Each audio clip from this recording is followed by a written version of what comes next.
Starting and running a business is hard, but you don't have to do it alone. Whether you're an established business owner or thinking about starting a side hustle to earn extra income, I am here to teach you how to show up as your unfiltered self, level up your business, and thrive as a mompreneur. Let's embrace the chaos and start enjoying the journey together. I'm Amy Traw, and you're listening to the Motivated Mompreneur Podcast. Welcome back into the Motivated Mompreneur Podcast. I am joined today by Missy Morrison Charko, and today we are talking all about sleep. So this is going to be a wonderful conversation that you need to listen to. Missy, welcome into the Motivated Mompreneur Podcast. Thank you so much, Amy. It's a pleasure to be here. Thanks for joining us. So can you tell listeners a little bit more about yourself, who you are, and what you do? Absolutely. So I am a certified pediatric sleep coach, or sleep consultant, some people call us as well. I founded my own business. It's called Say Yes to the Rest, Pediatric Sleep Consulting. And the reason I ended up in this field was because I, much like probably most of it, or some of your moms that are listening, had a child who really was struggling in the department of sleep. And I had Googled everything and read the books and all that and just wasn't finding the answers I needed. And a friend of mine said to me, "You need to hire a sleep coach." And I was like, who? I didn't actually even know that existed at the time. And sure enough, long story short, we did end up hiring one at the time, and it did change our life. And so I had my second child after that. I have two. And I said to my husband, I really need to find out how that woman became what she was. And so I did the research and ended up becoming certified in it. And a big reason was to help moms the way she had helped me, and just to get me the sleep that I needed and the sleep my child needed, so that I could be the best parent I wanted to be, and also that my child could grow and develop as she needed to. And I don't come from some of sleep consultants come from backgrounds in nursing or psychology. I actually come from a background in musical theater. I used to be a performer back in the States. So this was a big career shift for me too, starting my own business. And I'm still constantly learning. I know that some of your listeners are, doing their own businesses and such. So I have a lot of learning experience so far in that, and I'm learning literally every day on all of that as well. So that's how my journey into this kind of started. Oh my gosh, I love it. And isn't it amazing that when you talk with people, how many of us have started businesses to fill a gap that wasn't present when we needed a solution? And for you, Yes. you didn't even know that pediatric sleep consultants even existed until Yes. you had that need. And you took your own struggle and were like, you know what? I have the ability to learn this and help other moms that are dealing Absolutely. with exactly what I've gone through. So that is amazing that you took that initiative and are building a business around it. So can you dive into a little bit more? What exactly does a pediatric sleep consultant do? Absolutely. So we all kind of do different things and have our niches and things that we strive to do a little bit more and differently than others. But for me, I work with clients privately, so usually around 3 weeks at a time, and I create them customized sleep plans and schedules and strategies that are going to help their individual child get the sleep that they need. So one thing I've definitely learned in this business so far is, of course, that every family is different. Every family is unique. And that is probably one of my biggest things when I start even talking to a potential client is, one, finding out if I'm the right fit for their family. Is sleep training in general a right fit for their family at this time? And is this the overall situation that's the best for them? So I'm always very, very honest with potential clients up front. If I don't think it's a right fit, then I give them some tips and off they go and they find their path. I think that's so important, that we find the right path, that we trust our mom instincts and our intuition, that's key, that we're not listening to all that noise that's going on around us all the time, that we trust that mom gut. So back to the question, I deterred a little bit, Okay. So about 3 weeks at a time, I work with clients privately. We see such amazing progress. So many of my parents that come in are skeptics, and especially sometimes I get dads that are the skeptics. So we have to, also prove to them that these skills, it's teaching skills. That's what we're doing. And just like we teach our children how to eat, how to walk, how to crawl, we help them with all those skills. Teaching them independent, healthy sleep skills is a skill that they need to learn, and they'll carry it into adulthood. So it's so amazing what we can do with these children in gentle and supportive ways. So that, and I also do I do webinars, I do seminars in the local community. I work with daycares to help them make sure that their children, that when they're in their care, that they're getting the proper sleep. Because so often it's about education too, that we have this baby and we don't know, well, now what? How long should they sleep? When should they be sleeping? What kind of room should they be sleeping in? What, all that stuff comes into it. So a lot of it also is knowledge based and education based. And that's why I like doing seminars and things like that, because even if it's just to give mom a path and a goal to set, then I've helped someone. And that's what I love about that part too.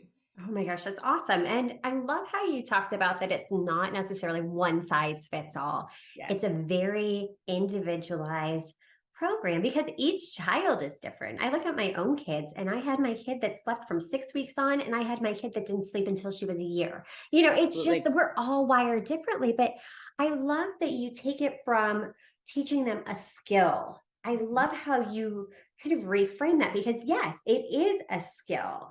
And there are things that we can do to facilitate the learning of those skills. So, what are some easy things that listeners can do to start to facilitate those skills, knowing that each child's wildly different? And, Yes.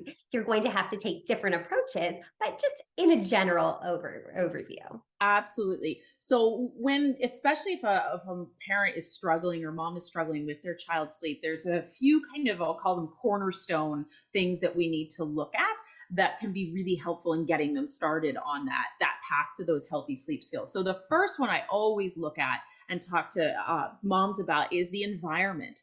What is baby's room like? Whether baby's super young still and they're sharing a room still with mom and dad, or if they're already in their own nursery, or if we're dealing with a toddler, or even our tweens and our teens, what is the environment? So we want to make sure that we have a dark room, that the temperature is cool and comfortable. If there's a lot of environmental noise, sound machines can be very helpful to help with that, and can be also very soothing for our babies and for our adults too. There's many parents that use Yeah. sound machines as well. And so just double checking on all of that, making sure that everything is safe, especially for our young babies, that we're following those safe sleep guidelines. So that's that first element. Because so often I'll have a mom say, oh, well, I don't have blackout blinds on my window. And I say, there you go. Number one, go get those first, or put a black trash bag on it, or some foil, whatever is going to work, and cover up that light, because that, and then of course they say, well, why is this important? Well, it's important because of melatonin production. So if you've got bright light going on, your melatonin and that sleep pressure we need our babies and our kids to have won't happen. And that, especially as we're going into the spring and the summer, and it starts to get lighter in the morning, it stays lighter at the end of the day. That can be so key to helping your child get that sleep that they need. So that's number one. Number two is sleep scheduling. So making sure that you're using the adequate wake scheduling for your baby or child. Now, again, every baby is different, every child is different. So there's proper windows that we look at. We'll call them awake windows, and finding that through a little bit of trial and error what works best for your child. But usually those guidelines are pretty spot on, unless you have a child that really does need extra sleep, things like that, or if we have a preemie, anything like that, we have to take in medical conditions, things like that into account. So making sure you're on the right schedule is super important. The next thing that is so important is routines. So having a nap time routine doesn't need to be long, 5 to 10 minutes for that nap routine. Get them into their little sleep sack, read them a little story, a little cuddle, into bed. For our bedtime routine, it's going to be a bit longer because obviously we have a little bit more to do. But usually between 15 to 20 minutes is about the max. You don't want it to go on so long that it's not cueing, because what the routine does is it cues the body and the brain that it's time for sleep. And so if we do these routines consistently every single night and every single nap time, then baby or child starts to get so used to that that their body triggers that, oh, it's time for sleep. And then it's much easier for them to fall asleep at the end of the day. And my last one that I'll give too is early bedtimes. So often there's a myth out there that if I let my child stay up late, then they will sleep later in the morning. Nope, it is not true. 100%. I promise you, try it and it will not work. It is just inevitable that your child will wake at the same time every day. So you might have a child who is a 6 a.m. wake up kid and that's just their thing. You might have one that goes till 7:30, which is about the average typically. But know that that early bedtime, so a 7 o'clock bedtime or a 7:30 bedtime. My child's almost 7. She has a 7:30 bedtime. And that works because she has to get up at 6:30 to get to the bus and everything. If she doesn't get that full over, because we want 10 to 12 hours of sleep there at night for most of our age groups until we get into those tweens. Then we can go a little bit down to like 8 or 9, but still the more the better. But if you get that early bedtime, plus the benefit is mom and dad or just mom, whoever's there gets that extra me time at the end of the day. And we all need that. That is for sure. So those are my kind of my cornerstone tips. I love it. I love it because they're simple. They're Yes, simple strategies to implement. It absolutely. takes that consistency though, Yes, and not just trying it once and then, nope, this doesn't work. No, consistently doing that, it is repatterning their brains. It is teaching them a new skill. And, I'm sitting here thinking about it. And a lot of those tips that can work for us as adults too. yes, absolutely, How many absolutely. times are we, just so thrown off because we're staring at these screens? So our brains are still so wired. Hmm. And, we're not sleeping in a cool, dark environment. We're having the TV on in the background, all of these distractions. All of these tips can be used for us moms too. Absolutely, absolutely, and that's so true. It's having a routine, even as a mom, going to bed at the same time at night, getting up, and that's a one. I'll throw two more things in there too. Is that getting up at the same time every day is key, not only for us as adults, but for your child as well. So many parents, they'll fluctuate that morning wake up time, especially on the weekends, and they'll let their child sleep in 2 to 3 hours. Well, what you've now done is thrown their whole 24-hour body clock off. So now they've got to go back to Monday. This is especially for school. This is more for the school age children, especially too. All of a sudden, their body has to adjust again to getting up for the bus, and then it throws everything all off. So, and for babies, I always we that's one of the first things I do with my clients is we set a morning wake up. What time is baby going to get up every day, and then we base the rest of that day off that. And another one I kind of forgot to mention in my cornerstones too, Amy, is looking into what right now is how is your baby falling asleep? If you've got a young child or a toddler, what is are you having to lay there with them? Are you having to hold their hand? Is there some rocking to sleep? We also need to work on those skills so that they can learn to do it on their own, because that's just again that's something you take into adulthood. It's a skill that they need to learn. Exactly. It's just another life skill. It's like Yes, walking. It's like brushing, learning how to brush our teeth. It's a life skill. And if absolutely. we can teach them these skills early on, we're setting our children up for success. We're Yes, teaching them those appropriate sleep hygiene habits for as they get into elementary school, middle school, high school, and beyond. absolutely. And that's needed, definitely, because you think about how many of us as adults are walking around over caffeinated because we're so Yes, we're tired. tired. Right. Yes, And but you think about your own sleep hygiene, it's like, oh gosh, I'm not doing any of this. So I yes, mean, this could be a wake-up call to a lot of people that, hey, it's needed because it literally absolutely. impacts every bodily That's the biggest function. thing. Yes, it links back, especially once we get into adulthood and into those teens, tweens, and that school age. Sleep deprivation links to mental health issues. It with obviously with our children's growth and development, it links to all of that. But then as we get into being adults, anxiety, depression, diabetes, heart health, I can go on and on. It's amazing how much it links back to it. Even in the last couple of years, if people do their research on sleep, it has jumped to the top of doctors talking about how sleep is one of the most vital things that we need to keep ourselves healthy. So it's so important to It is. get that sleep for Yeah, I mean, everybody. you think about that's when your brain is resting. That's when your body is Yes, repairing itself. That's when healing absolutely. is really taking place. So it's essential to life, to thriving as an individual. So, moms, if you're Absolutely. not getting the sleep that you need, if you're feeling exhausted, take a look at your sleep habits. Take a look at your children's sleep habits.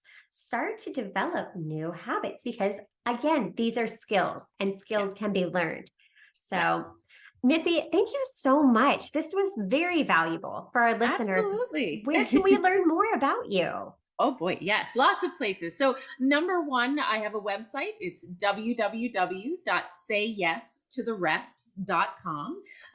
You can also follow me on Instagram where I give tips a couple times a week. At Say Yes to the Rest Today is my handle, and that's also the same one for Facebook. You can follow me there as well. And on my website, if there's moms out there listening thinking, well, now what? How do I go about even talking to somebody or learning more? And I always say, again, it's about education. Knowledge is power, and nothing's going to change if nothing changes. So I offer a free, what I like to call either a child evaluation call or a discovery call, where it's free and you can just chat with me for 15 to 20 minutes about what this entails. How can I help your child, or how can I give you some guidance and instruction on where to go next, or what tips you might just need to just fix a few things, and off you go. And that can be found on my website as well, where you can book that free call. So, and I encourage moms to do that. There's no obligation, and we're so afraid as moms to ask for help and to reach out to the resources that are out there. And so I just encourage moms, just take that step and see where it leads you. There's no harm in that. And I think that's so important to remember as a mom. It really is. I think those are three of the hardest words as a mom to say, or I need help. I need But help. just knowing that resources are available. You don't have to do this on your own. You don't Right. have to just be struggling day in and day out. Use your resources. Take Yes, advantage of things like this. There are people out there that have the solutions that can help. absolutely. Missy, Absolutely. thank you again so Thank much. you It so was a much. pleasure. Thank Until you. next time, stop dreaming and start taking messy action. You've got this. Are you loving what you're hearing? Do us a favor and hit that subscribe button so you don't miss an episode.